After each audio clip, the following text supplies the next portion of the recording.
Everybody got real quiet there for a second, so I guess we better start church. It is 1 minute after. Good to see everybody. Maybe some more will come in a few minutes, but good to have everybody here that's here. I think we have a new one with us tonight. A visitor. God bless you. Good to have you with. What's his name? What's your name? Adam. Adam. Okay, good to have you with us, Adam. And everybody else, it's good to have everybody here tonight. Good to know the Lord's here, ain't he? Praise the Lord.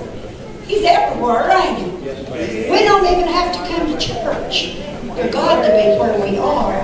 But my, what a difference the week makes when we do come to church. It sure does. I believe we'll begin our service by going to the Lord in prayer.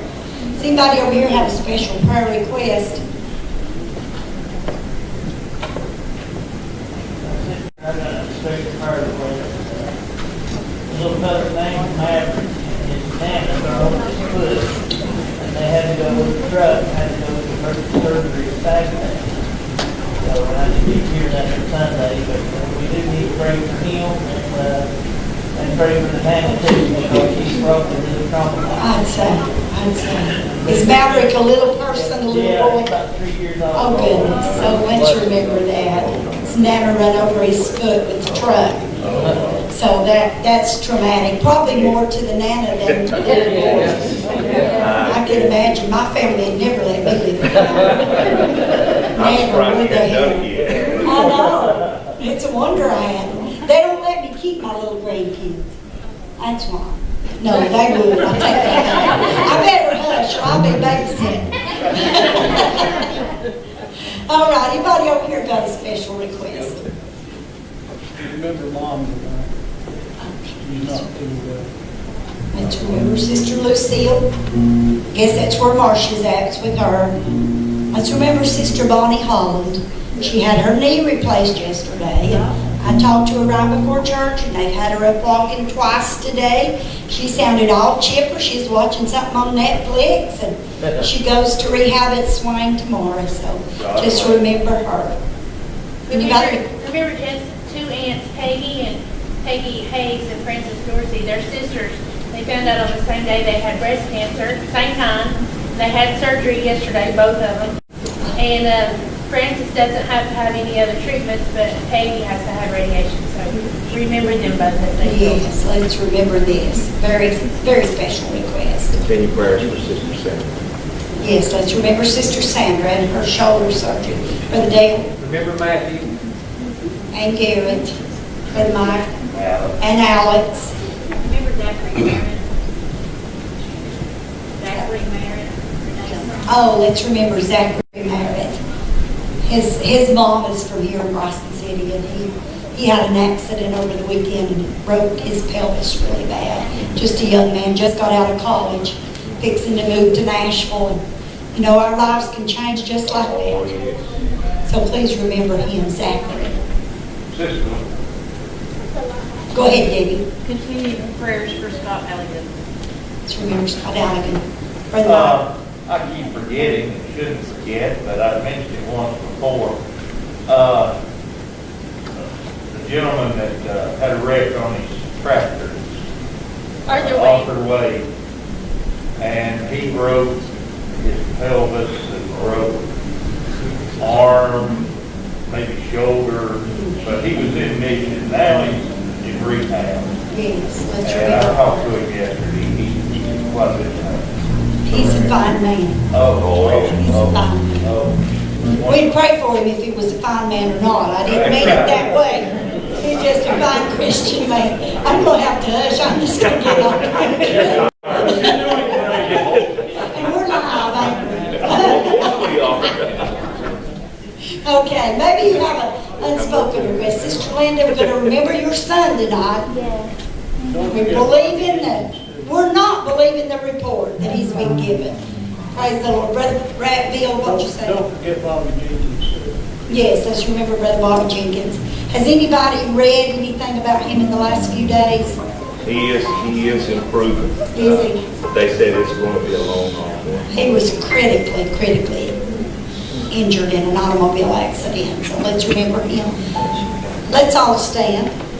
We'll go to the Lord in prayer. Brother Aaron, would you take us to the Lord in Father prayer? God, we come before you tonight. Thank you, Jesus, Lord, for this Because you've been a privilege. lot better to us, God. We have seen your house Lord, we tonight. worship Thank you you, and we Jesus. come before you and honor you, and I thank you that we can come here tonight. God, this to is worship your you day. in spirit and in truth. Not only that, God, we know that you're right here with us in our very midst, God. Lord, I thank you, God, for what you're going to do in our presence tonight. Help us, Lord, to Because I receive. believe, Lord, that you are here. Thank you, To work Jesus. miracles, God, to touch lives, Hallelujah. to save, Thank to you, set free, to deliver. God, I know that you are able to Praise do the Lord, that. praise the The Lord, Word of praise God the tells us Lord. you're the same yesterday, Thank today, you, and forever. Jesus. Father, you've heard these names and these needs and these Hallelujah. requests, God, that have been poured out before you. Thank you, And I ask you tonight, God, that you would minister to each need. I pray touch those in their bodies that are sick.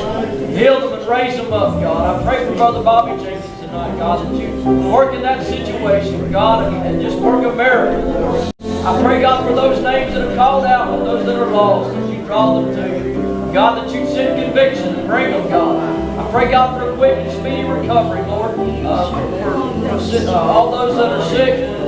God, just heal them and raise them up. I pray that you bless our service tonight. God, that you would just anoint whoever's preaching, God, to bring forth exactly what we need to hear. Lord Jesus, we love you. Thank you for dying on the cross, God, for our sins. Pray that you cleanse us, God, from anything, God, that would separate us from your presence. Lord, we love you and ask these things in Jesus' name. Sing it together. And we are standing on holy ground. And I know that there are angels, yes, all around. Let us praise Jesus as right now, and we are standing in His presence. Oh, do you believe that tonight, church? We're standing right in His presence. We're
Don't get too excited. Praise the Lord. Praise the Lord. Page 180.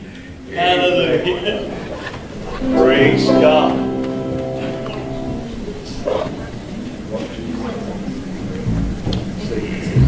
I played it all this year. Not bad.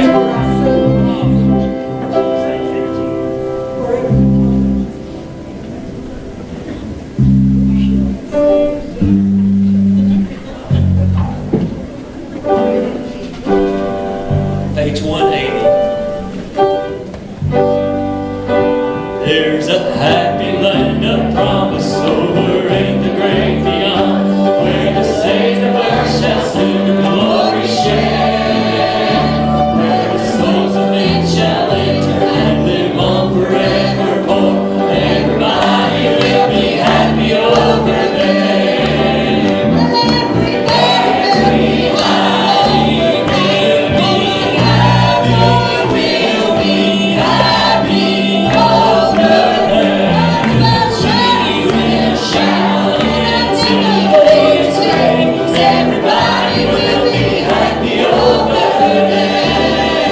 Mothers, fathers, sisters, brothers will be singing around the throne in that land where no one ever knows a name. And the Christians of all ages will join in the triumph song. Everybody will be happy over there.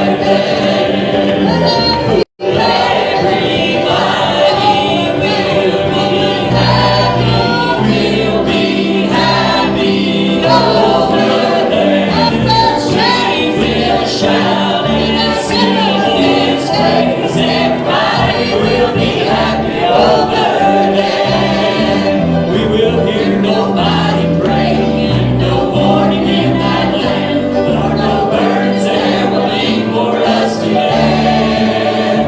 All the people will be singing glory, glory to the Lamb. Everybody will be happy over there.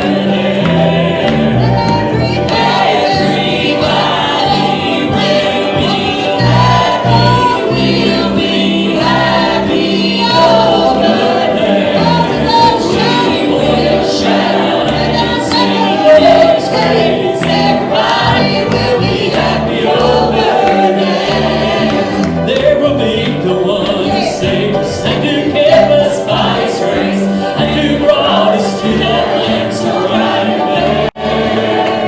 We will praise His name forever as we look upon His face. Everybody will be happy over there.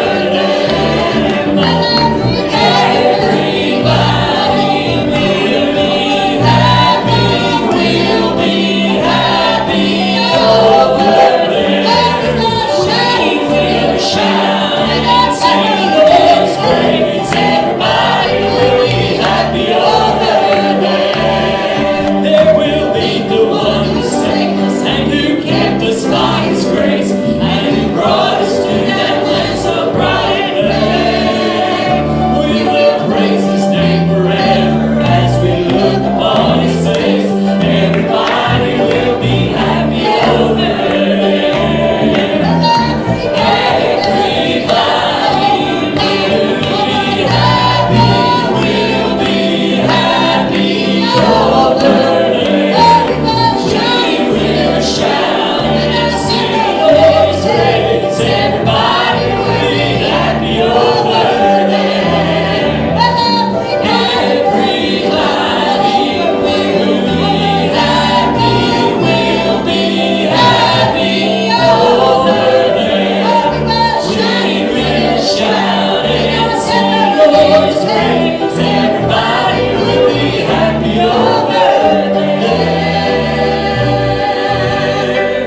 Praise the Lord. Thank you, church. Amen. You can be seated.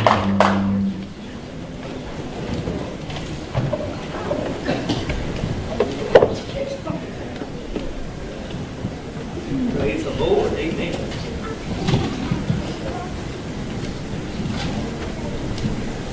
I was thinking of this song with Brother Aaron's message the other night that got glued in my brain. Appreciate that, brother. Amen. Yes, it was. Have you ever said what if? when he said this, it stuck in my brain because I've said what if, and then the other person says, what if, what if, what if, lots of what ifs. You know, you've heard it said like that. But this song kind of, it's an old song, so you know it. Had it not been. If you traded if with a but God. Yes. You know, if is just if. It's kind of a conditional, you know, it's kind of conditional. And I used to hate when my dad would say, if, and I'm like, oh, I thought I had a free pass. But it was if. There was a condition usually. But let's just say we were on our way to hell, but God. Thank you, Lord. Yeah. We were in our sins, but God. And I was riding my bike today, and that message just come over me again. If God not had saved us, if God had not spared us, if God not had showed mercy to us, and this song coming, and I started singing it. Had it not been, where would we be today?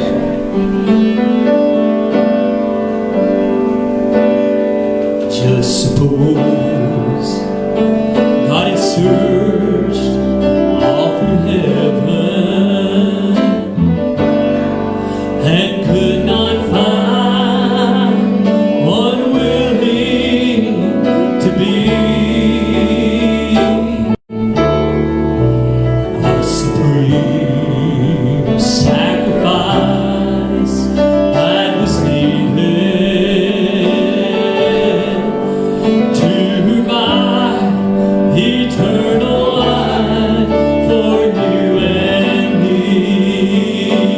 Oh, had it not been for a place called Mount Calvary, oh, and had it not been for the old rugged cross, and had it not been for a man called Jesus, then forever my soul would be lost. And I'm so glad that he was willing to drink this bitter cup. Although he prayed, Father, let him pass from me. And I'm so glad that he did not call heaven's angels, and from these hands pull the nail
Can't you thank the Lord for this? Thank you, God. Thank you, Lord. Praise God. Sister Anna's got something she wants to do tonight. Uh-oh, did she slip out? Where did Miss Angie go? Will you go get her? Go get your mama.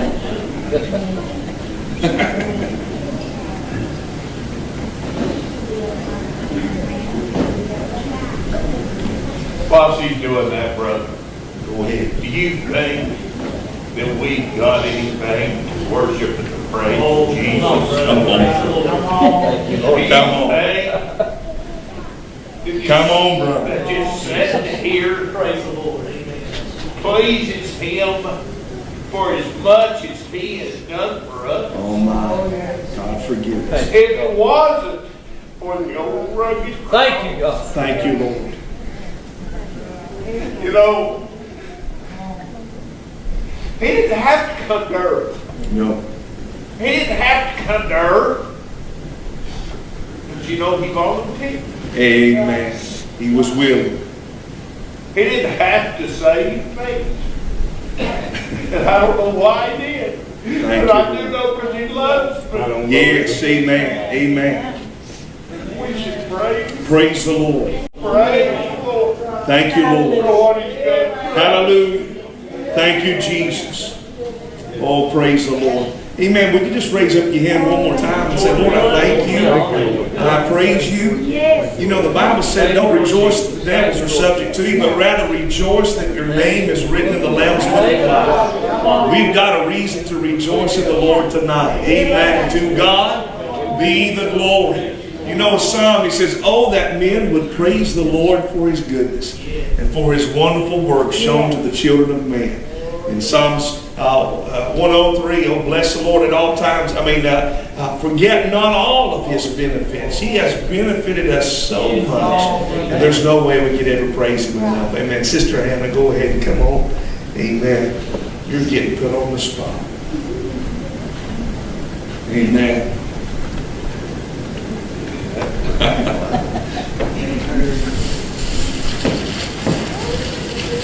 It's not much, but I just wanted to recognize her for a minute because she does a lot for our children. And a couple of days ago, I got a message from a lady, from Lily, one of Lily's teachers, where she works at the school, that said how Lily would quote scripture. And she was even quoting where it was at in the Bible. And I just want to recognize you because you do so much for us. And I appreciate that. And I appreciate the seeds that you're planting in our children's lives. So, Amen. Happy Mother's Day.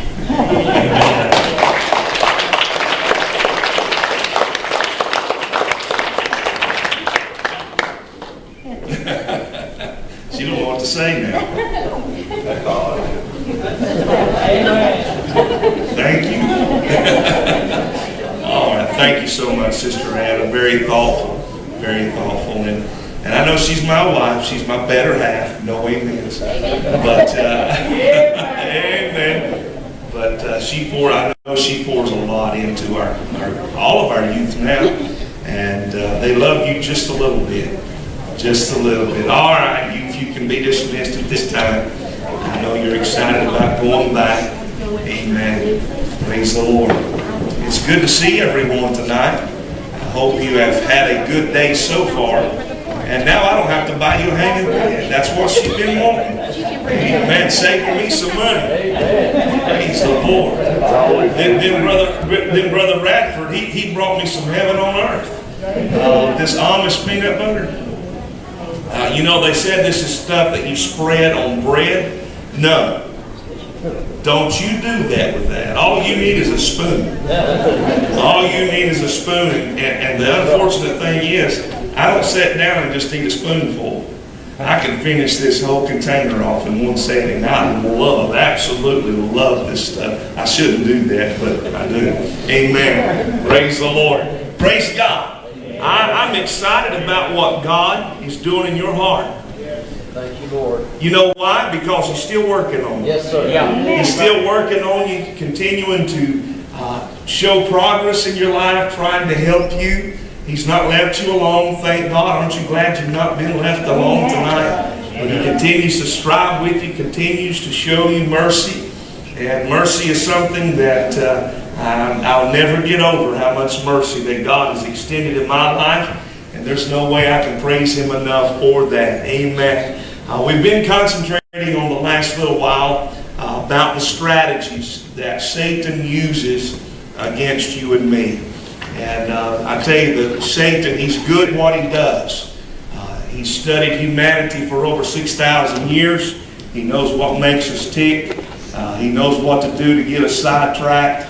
He knows what to do. And we've been studying and talking about the first thing. The first Wednesday night we talked about how Satan wants to get us disconnected. He wants to get us disconnected from God. Most of all, disconnected from God. And then he wants us to get disconnected from one another. And to not see the importance of the church, the body of Christ. And a lot of times he is successful in that. And then the second Wednesday we talked about compromise. We're living in a time of compromise. I don't care who you are. You can't compromise the Word of God. It's not what man just wrote, but it's the infallible Word of God. God meant what He said.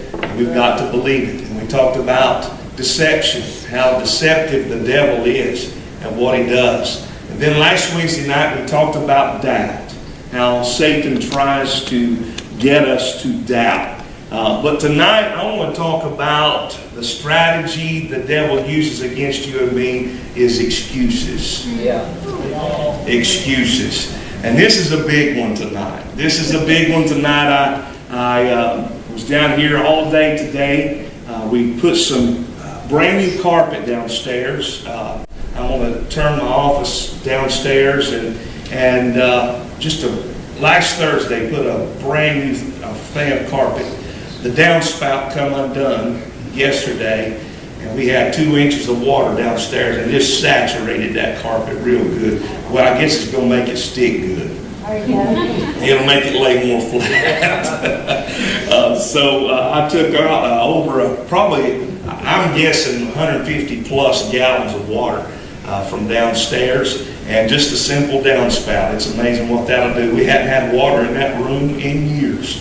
And normally we had it when we was renovations and stuff like that, and I thought we had it fixed up. But anyway, had a good day today. Just down here trying my best to listen to the voice of God and to share with you what I believe that's important for us to receive from the Word of the Lord. And I don't want to come up here and just give you just a bunch of stuff, but I want to give you something that's going to help you in your walk with the Lord. And tonight when I mention excuses, I don't want y'all to start thinking about, oh no, he's going to be getting on to people that miss his church. That's not what I'm talking about. That's not what I want to talk about tonight.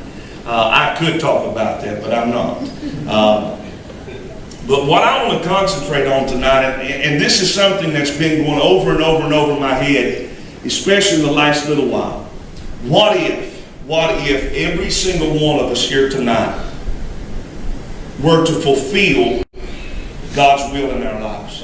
If every single one of us would do and be what God has called us to be, how effective we would. I mean, think about it. A church our size, if every single person in our church were to do the will of God in their lives. I'm not talking about the church. I'm talking about you individually. If you were to perform the purpose that God has brought you into this world, what a change and what a difference we can make in this world. The thing that scares me the most is when we get to heaven, I believe we're going to be revealed. I think it will be shown to us everything that we could have done. I believe we will know. And I don't want to fall short. I want to fulfill the purposes and the plans of God in my life. And I believe one of the greatest reasons why it's not is because we find excuses. We find excuses on why we don't obey God.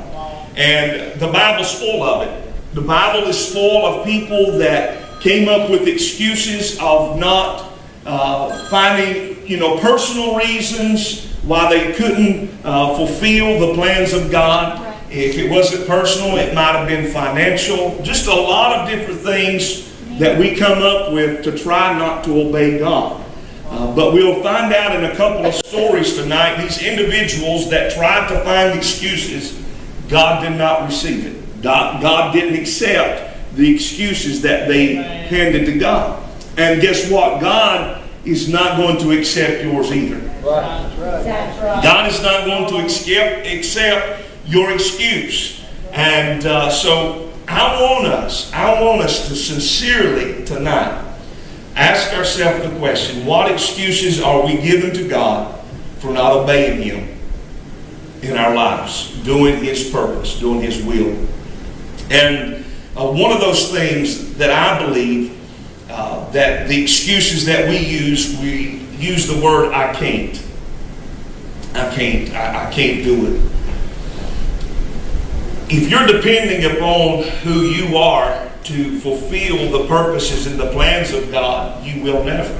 That's right. That's right. But it is Jesus Christ in you, the hope of glory, that will perform those things.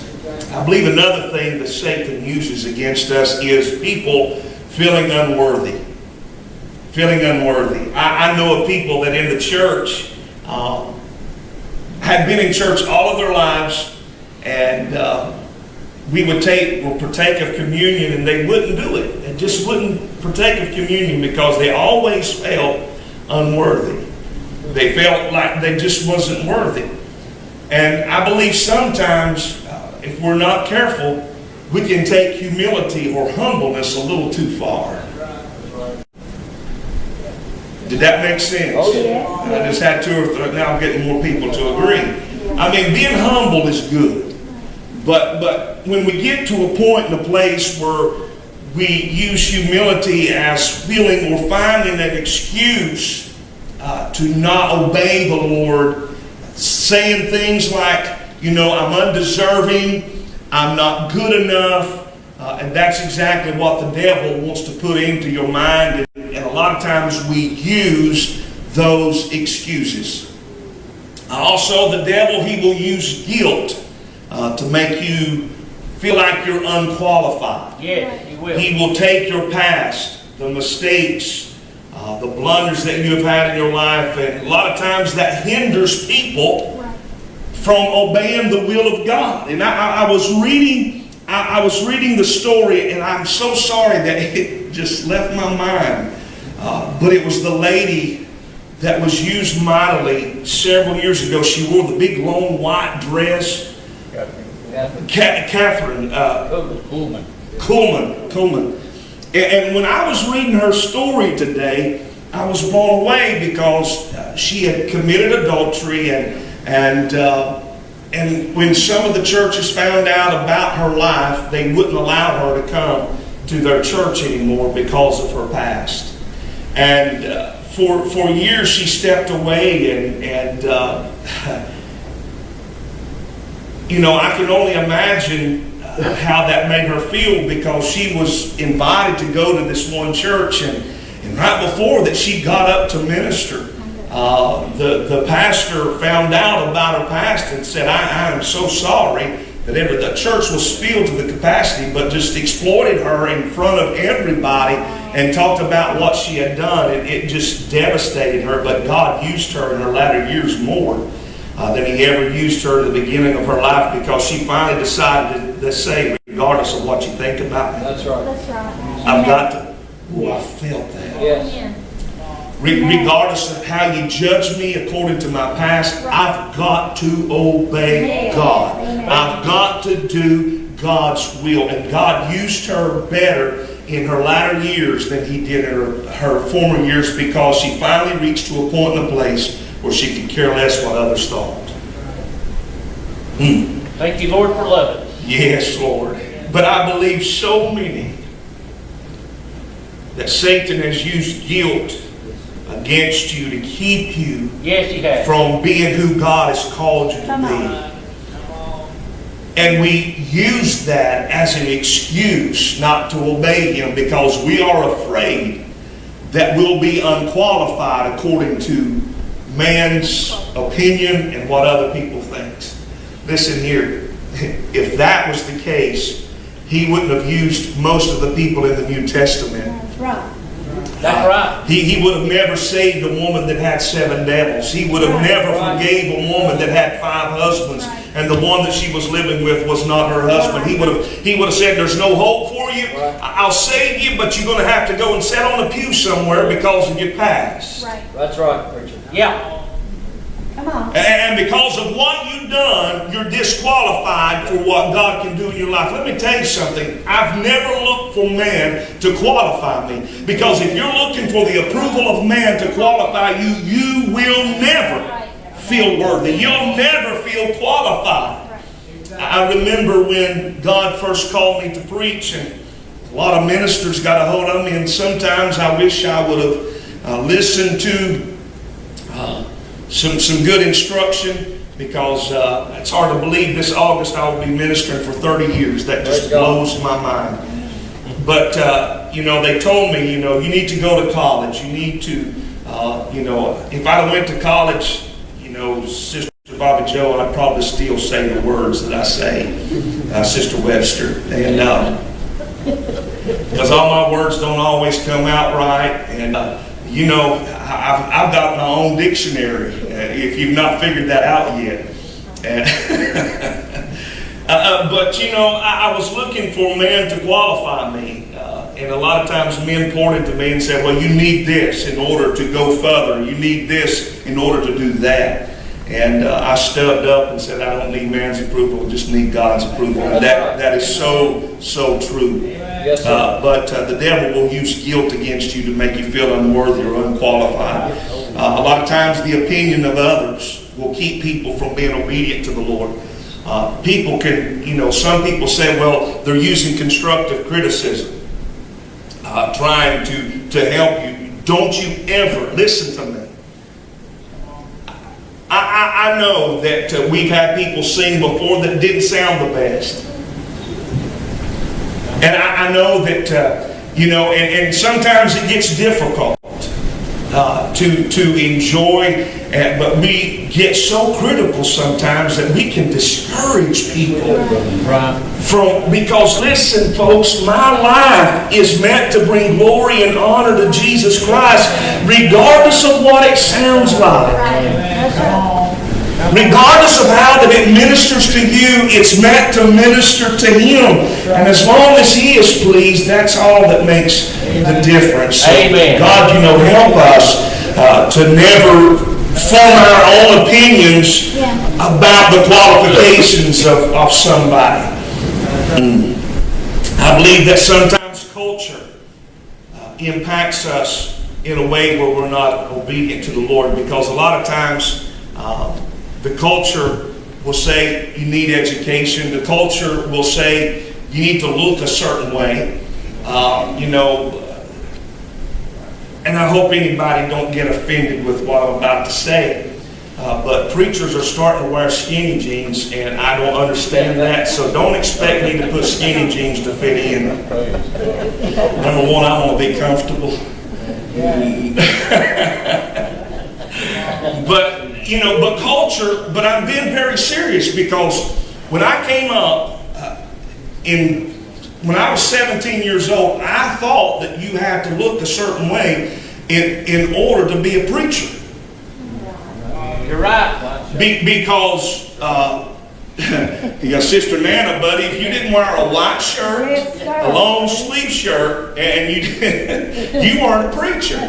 And I remember Brother Hatcher. How many remembers Brother David Hatcher? I thought, man, I've got to look and I've got to be like Brother Hatcher. And I remember wanting to buy shoes like Brother Hatcher. And, walking like him and talking like him and everything else, because culture says you've got to be this way, and if you're not that way, you can't do the will of God. Or if you don't sound a certain way. Culture teaches us, you've got to have the perfect body, you know, you've got to look the perfect look in order to be accepted in the world. But that is so far from the truth, because I read of one man that wore camel's hair. That's Yeah. right. Ain't honey, ain't wild locusts, and God used mightily. As a matter of fact, Jesus Christ said there's never been one like him before. Amen. Yeah, that's right. And if my mom and daddy watch this, they're going to skim my head for what I'm about to say. They could not believe that I got behind the pulpit with a pair of blue jeans on. And they were just like, are you kidding me? You mean to tell me on a Wednesday night you get up there with blue jeans on and your shirt tail out? Preachers don't do that. Yeah, they do. Ours does. But listen, but what I'm saying, and listen, I respect the traditions that we've had in times past, but a lot of times we've allowed culture and the opinions of other people to keep us away from obeying God. Amen. Would you agree to that? Yes. Amen. Amen. Sometimes in our own thoughts, we talk ourselves from obeying God. And I don't know who this is for tonight, but I really feel that I am ministering to people tonight that have tried to use excuses in order not to obey God. But you need to remember something. When you use excuses for the reason why you do not obey God, not only are you suffering, but you're affecting other people as well. All right. Amen. Because you might be the one responsible for seeing another Billy Graham saved. Right. Just simply because you were obedient to the Lord. Praise God, I feel this. But in Exodus chapter 4, Exodus chapter 4, verses 10 to verses 17. But before we go any further, I want us to pray. And I'm sorry I've just meddled for a few minutes here. And maybe I'm preaching to the choir tonight. Maybe I'm preaching to Marty Pressley. Because I know what it is to use excuses. A lot of times I believe the devil is what has planted that in our minds. Let's pray. Father, I love you tonight. I thank you, Lord, for what I feel in my spirit. Lord, I know that this word tonight is going to help somebody. Oh, hallelujah. There's going to be somebody, Lord, that's going to walk out of this place and say, no more excuses. I've got to obey God because, Lord, it doesn't matter what anybody else thinks. Because, Lord, I want to please you. I want my life, dear Jesus, to bring you glory and honor and praise. And, Father, it might not look like everybody else. It may not sound like everybody else. But, God, you made us who we are. Every single one of us, every individual in here is different from the other, but you made us this way. We pray that you would take what you have made, continue to mold and to make it into what you would have it to be. Help me, God, to say in a few moments, Lord, what you have laid upon my heart today. And I pray that you would liberate someone, because there's somebody that's lost and undone without God that needs somebody to obey you. We praise you in Jesus' name. Amen. Praise the Lord. Praise God. Praise the Lord. Think about it. Just think about it. If every single one of us would obey God in our lives, how many lives could truly be changed? Just keep that in your mind. But in Exodus chapter 4, verses 10 to verses 17, and Moses said unto the Lord, O my Lord, I'm not eloquent, neither heretofore, nor since thou hast spoken to thy servant, but I am slow of speech, and slow of tongue. The Lord said unto him, Who hath made man's mouth? Or who maketh the dumb, or deaf, or the seeing, or the blind? Have not I the Lord? Now therefore go, and I will be with thy mouth, and teach thee what thou shalt say. And he said, O my Lord, send, I pray thee, by the hand of him whom thou wilt send. And the anger of the Lord was kindled against Moses. And he said, Is not Aaron the Levite thy brother? I know that he can speak well. And also, behold, he cometh forth to meet thee. When he saith thee, he will be glad in his heart. And thou shalt speak unto him and put words in his mouth, and I will be with thy mouth and with his mouth, and will teach you what ye shall do.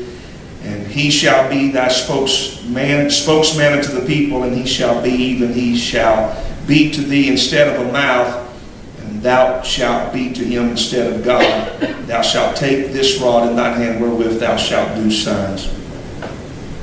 Here Moses, after a miraculous encounter with God.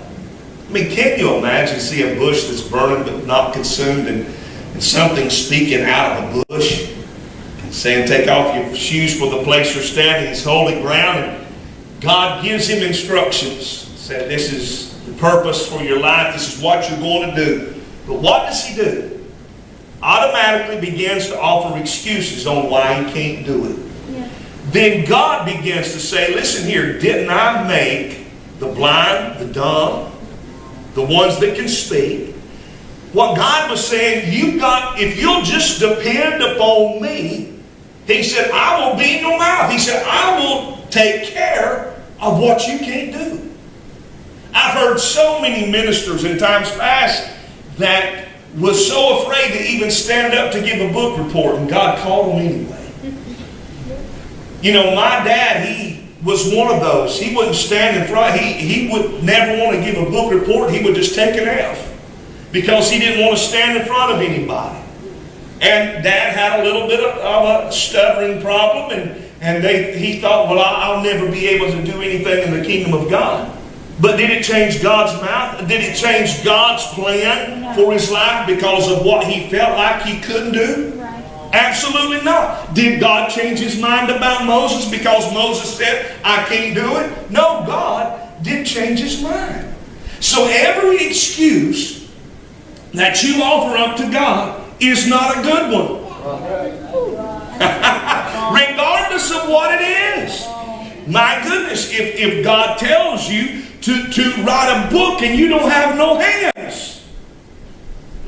Come on now. You don't have an excuse. That's right. You say, well, preacher, what are you talking about? Because you've got to have your hands to write. Listen, when God does something, he does it for a purpose and for a reason. So quit trying to offer excuses for the reason why you're not obeying God. Amen. Jeremiah chapter 1.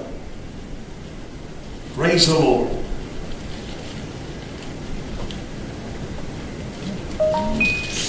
Jeremiah chapter 1, verses 6 through verses 10.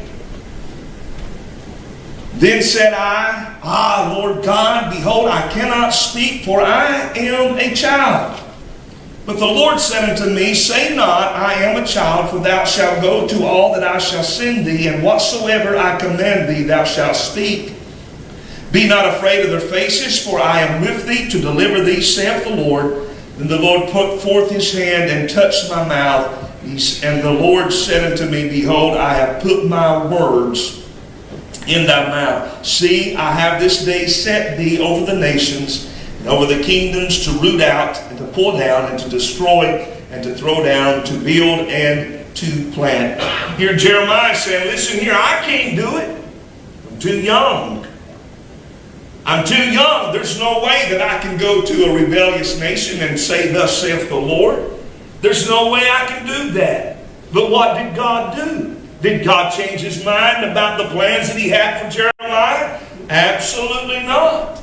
God did not change his mind, because before he was even formed in his mother's womb, God already knew him. God had a purpose, and God had a plan for his life. If you're here tonight, or if you're watching my live Facebook, if you're offering excuses to God for the reason why you're not being obedient to the Lord, you're going to live miserable. You're going to be absolutely miserable. You're not going to be able to enjoy the blessings of God because you're always trying to find excuses on why you can't do it. Now turn with me, if you will, to Judges chapter 6. You have to flip backwards on this one.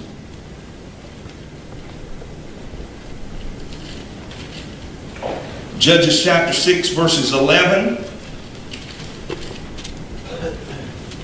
through verses 16. And the Bible said, "And there came an angel of the Lord and sat under an oak which was in Ophrah, and that pertained unto Joash the Abzerite, and his son Gideon threshed wheat by the winepress to hide it from the Midianites. And the angel of the Lord appeared unto him and said unto him, The Lord is with thee, thou mighty man of valor." God's building him up. And Gideon said unto him, "O my Lord, if the Lord be with us, why then is all this befallen us, and where be all his miracles which our fathers told us of, saying, Did not the Lord bring us up from Egypt? But now the Lord hath forsaken us and delivered us into the hands of the Midianites." And the Lord looked upon him and said, "Go in this thy might, and thou shalt save Israel from the hand of the Midianites. Have not I sent thee?"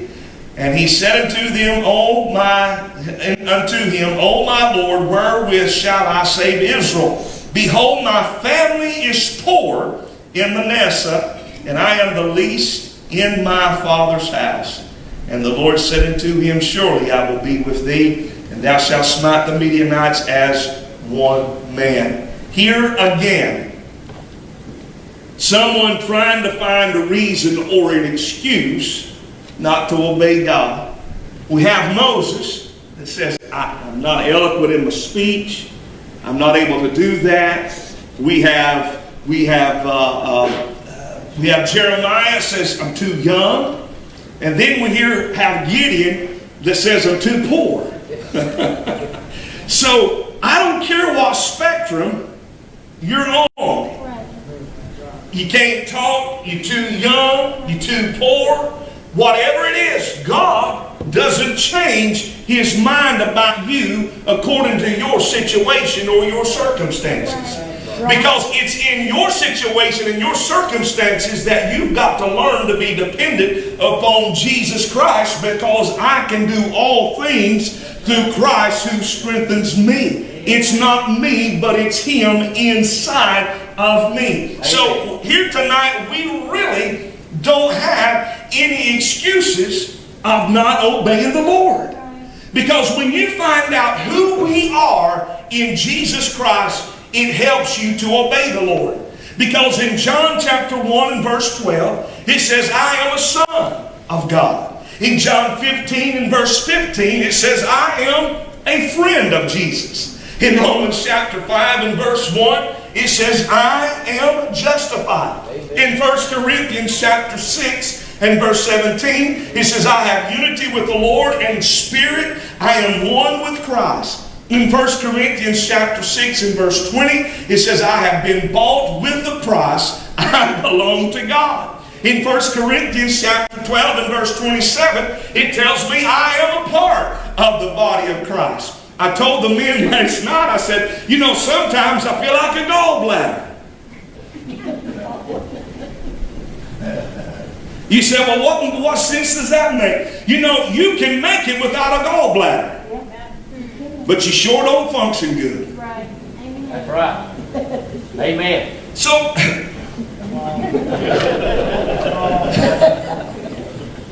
Ephesians chapter 1 and verse 1, it tells us that we are holy. In Ephesians chapter 1 and verse 5, it says we've been adopted as a child of God. Ephesians chapter 2 and verse 18, it says I have access to God through the Holy Spirit. In Colossians chapter 1 and verse 14, it says, I have been redeemed and I've been forgiven of all of my sins. In Colossians chapter 2 and verse 10, it says, I am complete in Christ.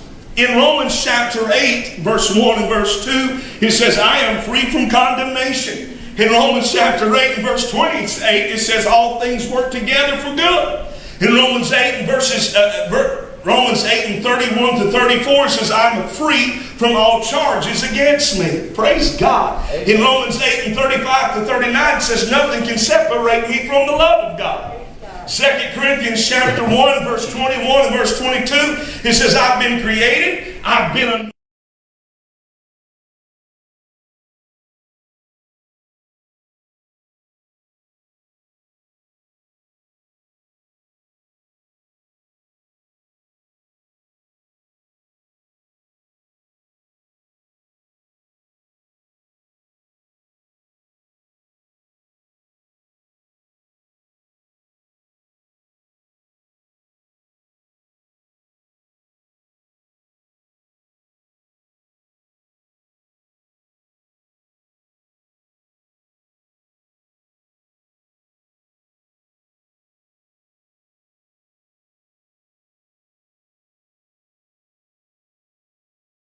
are important, because in Matthew chapter 5 and verse 13 and verse 14 it says, I am the salt of the earth and the light of the world. In John chapter 1 and verse 5 it says, I am a branch that beareth fruit. In Acts chapter 1 and verse 8, I am a personal witness of Jesus Christ. In 1 Corinthians chapter 3 and verse 16, I am God's temple. In 2 Corinthians chapter 5, verse 17 and 21, God has given to me the ministry of reconciliation. In 2 Corinthians chapter 6 and verse 1, I am a co-worker with Jesus Christ. In Ephesians chapter 2 and verse 6, God has made me sit together in heavenly places in Christ Jesus. In Ephesians chapter 2 and verse 10, it says, I am His workmanship, created in Jesus Christ into good works. In Ephesians chapter 3 and verse 12, it says, I have access to God. I can approach God with boldness and confidence in faith in Jesus Christ.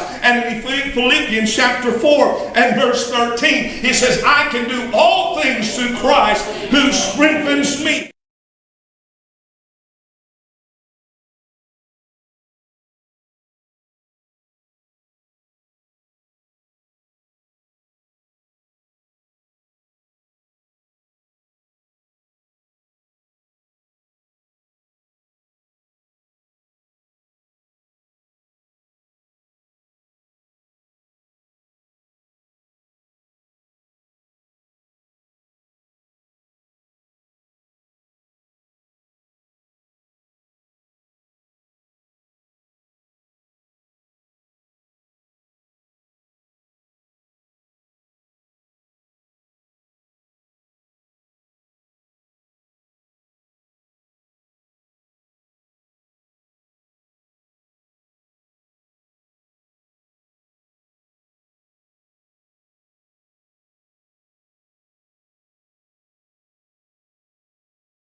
people. God, help us to walk out of this place tonight and say, no more excuses. No more listening to the lie of the enemy, but God, we want to be obedient to you. The same hand that touched Moses, the same hand that touched Gideon, the same hand that touched Jeremiah, the same hand that touched Peter, the same hand that touched John is the same hand that will touch us. And Father, we just want to make ourselves available to you. Help us to be sensitive to your Spirit. Help us to have ears to hear, and minds to receive, and hearts to, Lord, just to comprehend everything that you're doing in our hearts and our lives. Because, Lord, there are a lost and dying world that needs hope.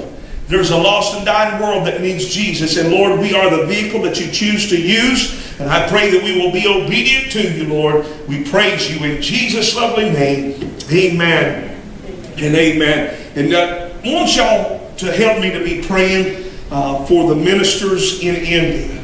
I received a message from Pastor Ahmed Gupte today, and he has asked me to do some more speaking engagements. Their people are dropping like flies in India. It's just a horrific.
He might be asking friend requests of some of the people that come to church here. It's legit. You might not want to, but it's Ahmed Gupte. He is a minister and it does a phenomenal job. So be praying for their ministry that God will touch them. Sister Debbie? I just got a message from Becca, and the little girl that she kept in home health has had her 4th open heart surgery. She's been in for 12 hours and they can't get the bleeding to stop. Who is that? Her name is Becca. Becca kept her in home health, but the little girl's name is Bex. Okay, all right. Amen. I believe it would be in order to us to have a closing prayer for these special requests. Anyone else? Sister Mary. I got a 99-year-old lady who's in pretty bad condition. We're kind of speaking to her son, who is her only child, is in critical condition. And the wife's going back and forth. She's like, I can't lose my mother-in-law, my husband, I'm saying. So they're both on the border, so we're asking God to put that family up right now. Amen. Let's pray for that, Maggie. The little boy that was involved in the really bad rape the other Yes. day, he's one of my students, and he will not be returning to school the rest of the year. He is in a recovery hospital in Charlotte now, and he's going to be in that hospital probably until July. He's broken almost every bone. Oh, God. They said if he would have been a smaller child, he would have never made it. Never made it. I didn't see the wreck, but I came up on it right after. Talking about just right after. The cops hadn't even got there. It was horrible. His name is Haven. If you guys can please be praying for him. And his grandpa is also bad Yes. as well. His last name is Gasaway, Mutt, I believe. Calhoun. And he also lost his aunt this week to a drug overdose. A lot of hurting people. But you know, when there is a lot of hurting people, there's a lot of opportunity. Yeah. For us to be obedient to God. Amen. Amen. Dear Father, we come before you tonight. Lord, you're unlimited to what you can do. With you, God, all things are possible. God, I pray for Becca's person that, Lord, it's in that surgery right now. God, stop this blood in Jesus' name. Lord, let a healing touch come upon her body right now. I thank you, Lord, for it, and I praise you for it, God. God, I pray for Sister Pam's request tonight that, Lord, that you would minister to this mom and son. This family is devastated, God. And I know that you're able to bring peace and hope to their life. And God, we pray for heaven, Lord, that you would touch him and his grandpa, that you would be with them in a special way. God, I thank you for sparing their life. Yes. God, what could have been is not, because you were merciful. And I just pray that you would give them added grace. That, Lord, that you would give the family added strength. And God, that you would be with them in a special way. Lord, help us to be your hands. Help us to be your heart. Help us, Lord, to be the body of Christ that you have called us to be. Help us to have more compassion and more love than we've ever had before in our life. God, help us to reach out to the hurting. And God, we do lift up India. Lord, that you would minister to them, God. Lord, I know that there are a lot of people in India that don't believe in Jehovah God. Lord, let this be an opportunity for the ministers there to shine light in the midst of darkness. I pray, God, for a hedge of protection around about their families, that you would use the church in India in a special way, God, that other people will come to a saving knowledge of who Jesus Christ is. Minister your grace upon their life. God, we know for what the enemy meant for bad, you're able to turn it into something good. Help us, Lord, to be obedient to you and always being sensitive, Lord, to the needs and the hurts of others. And God will never fail to thank you and to praise you and to glorify you. In Jesus' lovely name, amen and amen. Praise the Lord. God bless you is my prayer. Do remember the events that's going on this weekend. This coming Sunday, Mother's Day, Sister Crystal Krupe will be ministering to us on the morning service, so you don't want to miss that. She does some of the latest things around here. She is a phenomenal speaker, and I know she'll be obedient to God on Sunday, so don't miss that. And on Friday night, ladies, if you